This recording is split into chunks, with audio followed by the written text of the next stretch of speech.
Hello everyone, you all are welcome back to this channel.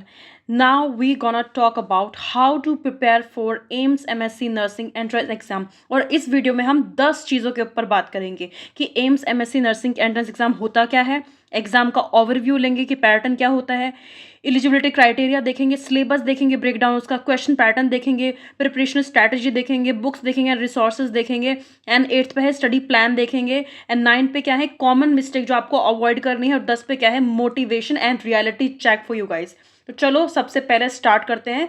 बिल्कुल breakdown करके बताऊंगी चीज़ें, बिल्कुल ध्यान से समझना है इसको। सबसे पहले बात करते हैं कि AIIMS MSc nursing entrance exam आखिर है क्या।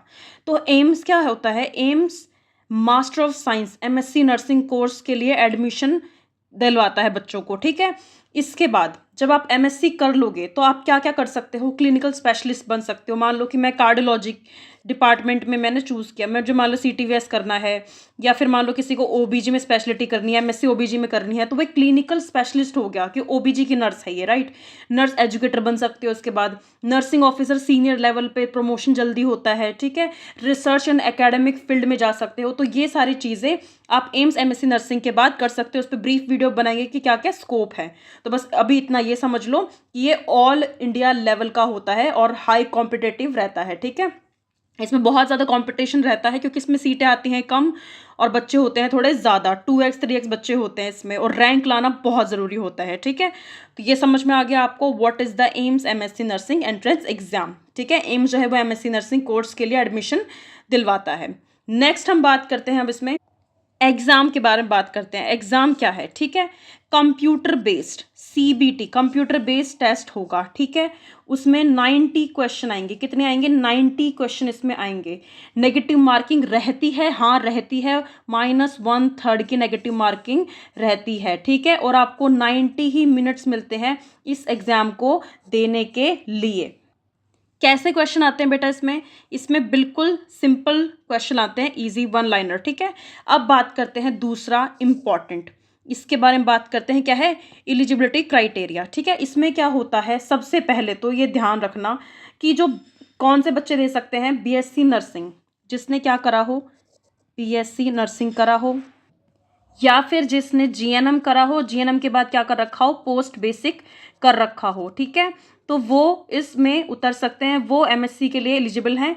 उसके बाद दूसरा क्वेश्चन क्या होता है कि एक्सपीरियंस की ज़रूरत है कि नहीं है। तो कोई भी एक्सपीरियंस की ज़रूरत आपको इसमें नहीं है, ठीक है। नो एक्सपीरियंस नीडेड, ध्यान रखना, ठीक है। तीसरी चीज़ RN and RM number, RN and RM number मतलब कि रजिस्टर क्या है, नर्स एंड रजिस्टर मिडवाइफ का जो नंबर है वो रिक्वायर्ड होता है, चाहिए ही होता है। अब बहुत बच्चों के सवाल ये हैं कि मैम हम 4th ईयर में है या हमारा रिजल्ट जारी हो गया पर अभी तक RN RM नंबर नहीं आया। तो मैं आपको बता दूं कि आप एग्ज़ाम में उतर सकते हो, एग्ज़ाम दे सकते हो। एग्ज़ाम में जो आपसे पूछेगा फिल करने के लिए, जो आप फॉर्म फिल करोगे तो उसमें कुछ भी नंबर आप डाल देना, पर जब आप डॉक्यूमेंट वेरिफिकेशन के लिए आओगे तब आपके पास RN एंड RM नंबर ज़रूर होना चाहिए। तो ये बात ध्यान रख लो, नहीं हुआ RN RM नंबर, एडमिशन आपका कैंसिल हो जाएगा, फॉर श्योर कैंसिल हो जाएगा, ठीक है। तो ये चीज़ बहुत ध्यान रखना। तीसरी चीज़ क्या है कि मैम हमारा जो कॉलेज है वो INC से अप्रूवल नहीं है, अप्रूव्ड नहीं है। कोई बात नहीं, अगर वो INC से अप्रूव नहीं है पर वो स्टेट नर्सिंग काउंसलिंग से अप्रूव्ड है तो वो चल जाएगा, ठीक है। मेन चीज़ क्या है कि RN RM नंबर हमें पास होने चाहिए। अगर कॉलेज INC से अप्रूव्ड नहीं है कोई बात नहीं, स्टेट नर्सिंग काउंसलिंग से अप्रूव ज़रूर होना चाहिए और RN RM नंबर आपके पास होने चाहिए। अब बात करते हैं फोर्थ, सिलेबस ब्रेकडाउन क्या है, ठीक है। सिलेबस ब्रेकडाउन की बात कर लेते हैं। इसमें ध्यान रखना जो भी आपने BSc में पढ़ा है, BSc नर्सिंग में जितनी भी सब्जेक्ट जो भी आपने पढ़ा है वही सारा पूछा जाता है, ठीक है। फिर भी मैं आपको बता देती हूँ कि कौन सा वेटेज ज़्यादा रखता है सब्जेक्ट, ठीक है। तो एक तो नर्सिंग फाउंडेशन, ठीक है, MSN OBG paedia and psychiatric, ये तो 5 ऐसी हैं कि मतलब हर एग्जाम में पूछी जाती है।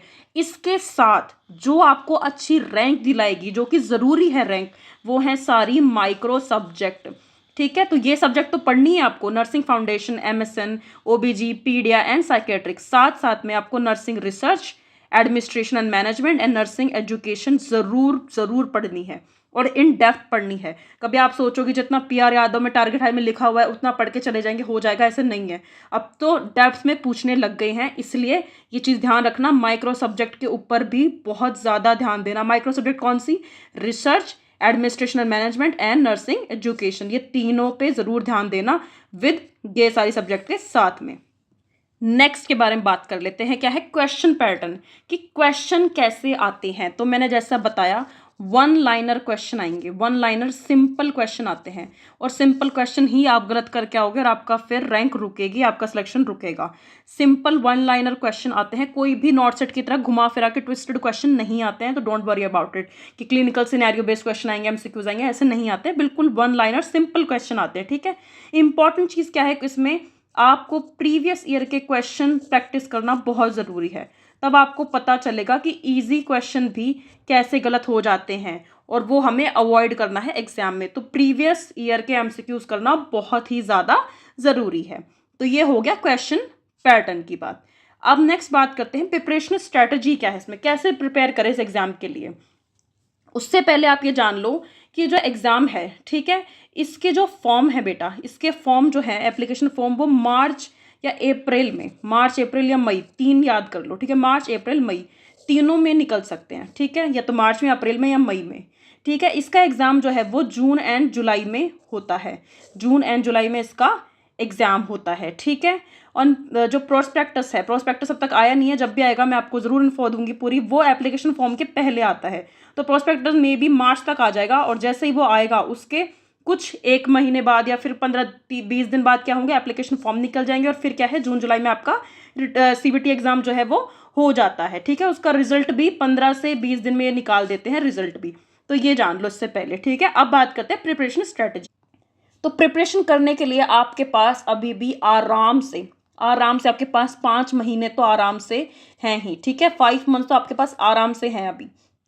आपको तैयारी कैसे करनी है, आपको क्या करना है, सबसे पहले थ्योरी क्लियर करनी है। क्लियर क्या करोगे, थ्योरी पढ़ोगे, सबसे पहले आप थ्योरी पढ़ोगे। ठीक है, दूसरा क्या करोगे, एमसीक्यू प्रैक्टिस करोगे थ्योरी पढ़ने के बाद, प्लस प्रीवियस ईयर के क्वेश्चन प्रैक्टिस।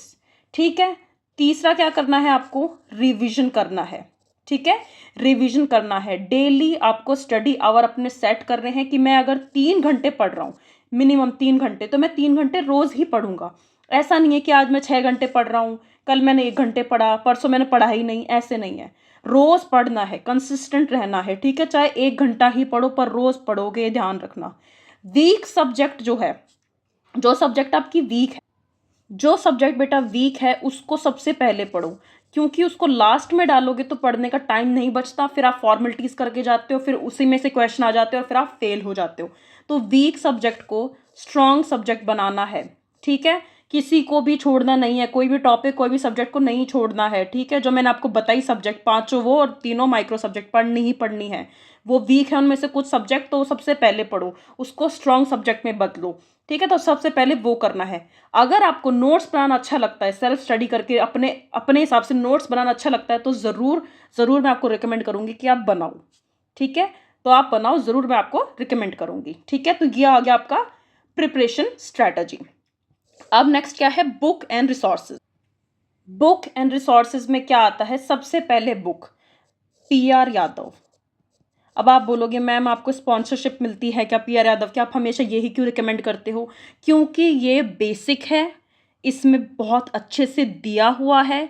ये सारी जितनी बुक्स हैं आपकी, एनक्लेक्स, टारगेट हाई, जितनी भी बड़ी बड़ी एग्जाम, उनका सबका एक मिश्रण है, टाइप मिक्स टाइप में है ये। तो पीआर यादव आपका बेसिक भी क्लियर कराएगी, और आप बहुत ध्यान से इसकी एक एक लाइन पढ़ोगे तो आपको ये दिखेगा कहीं ना कहीं कि एनक्लेक्स जो बुक है सॉन्डर्स, उसका भी कुछ ना कुछ लाइन, कुछ ना कुछ टॉपिक, कुछ ना कुछ पॉइंट इसमें दे रखा है। तो पीआर यादव बहुत अच्छी बुक है। ठीक है, अगर पीआर यादव के पास है तो ज़रूर उसकी थ्योरी पढ़ना, उसके एमसीक्यू प्रैक्टिस भी ज़रूर करना। ठीक है, उससे बहुत हेल्प मिलेगी। टारगेट हाई है आपके पास, मिशन परिचारिका है, वो भी पढ़ सकते हो। पर आपको कोई भी बुक उठानी कैसी है, आपको फोकस के साथ और बिल्कुल इन डेप्थ एक एक लाइन अच्छे से पढ़नी है, समझना है उसको, रट्टा नहीं मारना है, समझना है कि क्या बोलना चाह रही है लाइन मुझे। ठीक है, ये 3 बेसिक बुक आपको पढ़नी है, और मैं आपको रिकमेंड करूंगी कि सिर्फ और सिर्फ आप पीआर यादव ही पढ़ो, थ्योरी प्लस एमसीक्यू बुक काफ़ी है। आपको सॉन्डर्स, मोसबी, लिपिनकोट ये बुक पढ़ने की बिल्कुल भी ज़रूरत नहीं है, क्योंकि इतना टफ एग्जाम ये आता ही नहीं है। तो जिसके पास पीआर यादव की थ्योरी एमसीक्यू बुक है वो कांग्रेचुलेशंस, आप तैयारी स्टार्ट कर सकते हो। जिसके पास नहीं है, जिसके पास टारगेट हाई है, मिशन परिचारिका है, वो पढ़ लो, उसके बाद पीआर यादव खरीद लेना, क्योंकि पीआर यादव बहुत अच्छी है, आप ज़रूर खरीदो उसको, पढ़े। मैं सही में आपको बता रही हूँ, ठीक है। एक ही बुक पढ़े, क्यों प्रेशर लेना ही नहीं है हमें ज़्यादा। पीआर यादव की एमसीक्यू थ्योरी बुक आप अच्छे से पढ़ो। टारगेट हाई मिशन परिचारिका है वो भी पढ़ लो। अगर वो जल्दी फिनिश हो जाता है, 5 महीने से पहले आप कर लेते हो, 2 महीने में आपने चलो मिशन परिचारिका पूरी कर ली, किसी के पास वो बुक थी, किसी के पास टारगेट हाई थी, उसने वो पढ़ ली, तो अगर आपके पास टाइम है तो आप पीआर यादव भी पढ़ लो थ्योरी, ठीक है। उन पीआर यादव के एमसीक्यू तो आपको सॉल्व करने ही करने हैं, टारगेट हाई मिशन परिचारिका के भी एमसीक्यू सॉल्व करने ही करने हैं, एंड प्रीवियस ईयर के क्वेश्चन पेपर ही आपको जरूर सॉल्व करने हैं। ये आपका हो गया पूरा किसके बारे में, बुक्स के बारे में। अब बात करते हैं रिसोर्सेज। रिसोर्सेज मतलब कि मैम एमसीक्यू प्रैक्टिस कहाँ से करें, अगर मान लो मैंने बुक से भी कर ली तो अब मैं कहाँ से करूँ। तो don't worry, we have a teaching channel clear nursing, you can go and subscribe that channel. हम उस पर जब भी एग्जाम बिल्कुल पास आ जाएगा, मैं रोज़ आपको क्वेश्चन प्रैक्टिस कराऊंगी। तब तक आप क्या करो, तब तक अपनी थ्योरी पे कमांड अच्छे से रख लो, फिर हम एमसीक्यू प्रैक्टिस में उतर जाएंगे, ठीक है। तो एग्जाम के 1-1.5 महीने पहले मैं रोज़ अपलोड करूंगी वीडियो, मैं ट्राई करूंगी मैं रोज़ अपलोड कर पाऊँ। एमसीक्यू प्रैक्टिस मैं आपकी बहुत अच्छे से कराऊंगी, प्लस मैं आपको प्रीवियस ईयर के क्वेश्चन पेपर का पीडीएफ भी जरूर प्रोवाइड करवाऊंगी, बिल्कुल मिनिमम चार्जेस में, ठीक है। तो रिसोर्सेज की बिल्कुल भी टेंशन मत लेना। अगर आप हमसे खरीदना चाहते हैं PDF, digital notes, hand written digital notes, because you all know कि मैंने भी एग्जाम क्लियर कर रखा है एक ही बारी में, बिना किसी कोचिंग के, सेल्फ स्टडी के, तो आप मुझसे अपने डिजिटल नोट्स जो है वो बाय कर सकते हैं, ठीक है। एंड एमसीक्यू प्रैक्टिस मैं आपको करवा दूंगी क्लियर नर्सिंग के चैनल के ऊपर। दूसरा, प्रीवियस ईयर के क्वेश्चन पेपर का पीडीएफ भी आप मुझसे ले सकते हो, ठीक है, बाय कर सकते हो बिल्कुल मिनिमम चार्जेस में, ठीक है। कहाँ पे आपको पूछना है मेरे से कि कहाँ पे खरीदे मैम, तो 9116765424, this is my WhatsApp number, this is the clear nursing channel WhatsApp number. You can message me, you can message clear nursing, आप उस पर जाके पूछ सकते हो, आपको प्रोवाइड करवा देंगे डिजिटल नोट्स। मैं फिर से कह रही हूँ, बुक नहीं है वो, डिजिटल नोट्स है, पीडीएफ है वो। जैसे आप पेमेंट करोगे आपको तुरंत व्हाट्सएप पे वो पीडीएफ वापस मिल जाएंगी, ठीक है। तो ये हो गया बुक एंड रिसोर्सेज। और अगर आप पढ़ना चाहते हो कि मैम मुझे तो थ्योरी भी कोई पढ़ा दे तो अच्छी बात है, तो क्लियर नर्सिंग के ऊपर मेंबरशिप भी है, उसमें आपको थ्योरीज पढ़ा रखी है, जो नोट्स हम सेल कर रहे हैं डिजिटल नोट्स, पीडीएफ नोट्स, वही आपको लाइन बाय लाइन पढ़ा रखी है क्लियर नर्सिंग के ऊपर मेंबरशिप में, तो वो भी आप जाके ज्वाइन कर सकते हो। This is the book and resources. Now we talk about study plan. अब देखो स्टडी प्लान में क्या है कि सबसे पहले तो थ्योरी कवर करनी है, फिर एमसीक्यू करने हैं, ठीक है। तो ये ऐसे पढ़ना है, फिर रिविजन करना है, ठीक है। तो पढ़ना कैसे है, अगर कोई साथ में लेके चलना चाहता है कि मैम मैं तो साथ में तीनों चीज़ें करूँगा, तो मॉर्निंग में आप क्या पढ़ो बेटा, थ्योरी पढ़ लो, ठीक है। मॉर्निंग में थ्योरी हो गया। आफ्टरनून में क्या कर लो, एमसीक्यूज कर लो, मान लो 100 एमसीक्यू कर लिए, ठीक है। फिर नाइट में क्या करो, जो पढ़ा और जो एमसीक्यू में जो एमसीक्यू गलत हुआ, मैं फिर से देखो ध्यान से सुनो मैं क्या बोल रही हूँ। आपने मॉर्निंग में थ्योरी पढ़ ली, फिर आपने आफ्टरनून में क्या करा, एमसीक्यू करा, ठीक है। अब नेक्स्ट है रिवीजन। नाइट में आप क्या करोगे, रिवीजन करोगे। अब जो एमसीक्यू गलत हुआ उसको एक पेपर नोटबुक बना लो, उसमें लिखो जो एमसीक्यू गलत हुए उनको क्या करो, उनको पॉइंट लिख लो, मतलब कि एक तरह से उनका नोट्स बना लो कि ये एमसीक्यू मेरे गलत हुए थे, तो उसको लिख लो, नोट्स बना लो, ठीक है। ऐसे आपका रिवीजन भी होगा और लिख लिख के पढ़ोगे तो बहुत हेल्प होता है। तो कैसे पढ़ना है आपको, थ्योरी, एमसीक्यू, मॉर्निंग में थ्योरी, आफ्टरनून में एमसीक्यू एंड नाइट में रिवीजन करोगे आप, ठीक है। ऐसे आप पढ़ सकते हो। और अगर आपको पहले थ्योरी ही पूरी कवर करनी है तो आप क्या करोगे, मॉर्निंग में एंड आफ्टरनून में क्या करोगे, थ्योरी पूरी कवर कर लोगे, और रात को वही थ्योरी फिर से आप पढ़ लोगे कि अच्छा ये पॉइंट है, मैंने पढ़ के सो गया, ठीक है। तो आपको ऐसे करना है स्टडी प्लान। अगर आप पढ़ो, चाहे 2 घंटे मॉर्निंग पढ़ लिया, 2 घंटे आफ्टरनून पढ़ लिया, 2 घंटे रात को पढ़ लिया, 6 घंटे हो गए। 6 घंटे तो बहुत ज़्यादा है, बहुत सफिशिएंट है, बहुत इनफ है आपके एमएससी नर्सिंग को क्लियर करवाने में, ट्रस्ट मी। तो this is the study plan of AIIMS MSc nursing entrance exam. 9 क्या है, कॉमन मिस्टेक्स जो हमें अवॉइड करनी है, जो हमें नहीं करनी है। इसमें सबसे पहले क्या है, सिर्फ रीडिंग पे डिपेंड होना। कई बच्चे क्या बोलते हैं, थ्योरी कर लेते हैं, एमसीक्यू रहने देते हैं, नीड नहीं है, थ्योरी से हो जाएगा, थ्योरी रट्टा मार लेंगे बैठ के, नहीं होता है। थ्योरी और एमसीक्यू दोनों करने पड़ेंगे, ठीक है। कई बच्चे क्या करते हैं कि एमसीक्यू ही कर लेते हैं, थ्योरी छोड़ो, वो भी गलत है, ठीक है। तीसरे बच्चे क्या करते हैं कि एमसीक्यू से स्टार्ट करते हैं, थ्योरी बाद में पढ़ लेंगे, पहले एमसीक्यू प्रैक्टिस कर लेते हैं, वो भी गलत है। ठीक है, रिवीजन कई बच्चे इग्नोर कर देते हैं कि क्या ज़रूरत है रिवीजन करने की, रहने दो। ठीक है, फिर लास्ट मंथ में वो पैनिक होने लग जाते हैं कि हमें तो कुछ आता नहीं, हमें तो कुछ याद ही नहीं है। ठीक है, तो जैसा कि मैंने आपको बताया, मैं फिर से बोल रही हूँ, थ्योरी पढ़ो अच्छे से, फिर एमसीक्यू प्रैक्टिस करो, फिर रिविजन करो। ठीक है, ये आपका पूरा क्रम होना चाहिए, पैनिक मत होना। ठीक है, और लास्ट मंथ में अच्छे से उसको रिवाइज कर लेना। So this is the common mistake जो आपको अवॉइड करनी है, कि हमें सिर्फ थ्योरी के ऊपर ही फोकस नहीं करना, ना ही हमें सिर्फ एमसीक्यू के ऊपर फोकस नहीं करना, और रिवीजन इग्नोर करना। ये तीन चीज़ें नहीं करनी है, हमें पहले थ्योरी पढ़नी है, फिर एमसीक्यू पढ़ने हैं, फिर हमें रिवीजन करना है। तो ये आपको कॉमन मिस्टेक जो है वो अवॉइड करनी है। Last but not the least, motivation and reality check. देखो बेटा, सबको डाउट होता है कि एम्स का एमएससी नर्सिंग एंट्रेंस एग्जाम है, हमसे नॉट सेट ही नहीं निकल रहा, क्या हम ये एग्जाम निकाल पाएंगे? डेफिनेटली निकाल पाओगे। बिलीव करो खुद के अंदर, खुद को आज से अभी से अच्छा बोलना स्टार्ट करो। अरे दुनिया तो बुरा बोलती है बेटा जी, खुद के बारे में तो एटलीस्ट अच्छा बोलना सीखो। ठीक है, दुनिया तो बोलती है बुरा किसका नहीं होगा, हम भी ये बोल रहे हैं कि मेरा नहीं होगा, तो फिर नहीं होगा बेटा। नेगेटिव एनर्जी अट्रैक्ट कर रहे हो, तो अभी से बोलना स्टार्ट करो, मैं तैयारी करूंगी, मैं फुल अपना दूंगी 100%, मेरा होगा होगा फॉर श्योर होगा, ये बोलना स्टार्ट करो। ठीक है, this is the motivation for you. Exam निकाल दोगे, नॉट सेट जितना टफ नहीं आता है, बिलीव मी, बहुत सिंपल वन लाइनर क्वेश्चन आते हैं। ठीक है, तो एम्स में एमएससी नर्सिंग करना पॉसिबल है, चाहे कितना ही वीक आपका पोर्शन हो, कितना ही अजीब कॉलेज से आप बीएससी नर्सिंग करके आए हो कि उन्होंने आपको अच्छे से बेसिक क्लियर नहीं करवाया, इससे कोई फर्क नहीं पड़ता है। अभी क्या मैटर करता है कि आप कंसिस्टेंट रहो। ठीक है, इंटेलिजेंट बच्चा रैंक नहीं लाता है, जो बच्चा कंसिस्टेंट रहता है वो रैंक लेके आता है। तो ये ध्यान रखना कि रैंक मैटर करता है, अटेम्प्ट मैटर नहीं करते हैं। सेल्फ बिलीव सबसे इंपॉर्टेंट है, खुद पे बिलीव रखो कि मैं कर लूंगा या कर लूंगी, डेफिनेटली कर लूंगा। ठीक है, तो एम्स में एमएससी नर्सिंग करना बहुत ही ज़्यादा आसान है, अगर आप कंसिस्टेंट मेहनत करते रहोगे तो। ठीक है, तो ये था पूरी वीडियो में। बाकी कोई भी कैसा भी डाउट हो आपको, कमेंट सेक्शन में लिख दो। व्हाट्सएप नंबर फिर से बता रही हूँ, 9116765424 पे मैसेज कर लेना। अगर नोट्स चाहिए बाय करने हैं, कोई भी डाउट हो पूछने का, और अगर कुछ अलग पूछना हो कोर्स के बारे में, एमएससी नर्सिंग के बारे में, क्योंकि I am in my final year right now.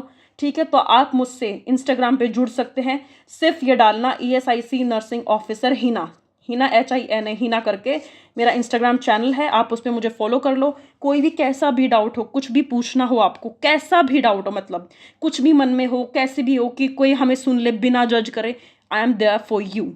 You can follow me and contact me any time. Okay, best of luck for your exam, अच्छे से मेहनत करो, पक्का रैंक मिलेगी, पक्का एम्स मिलेगा, पक्का एम्स से एमएससी नर्सिंग होगी। Thank you and thank you so much for watching this video.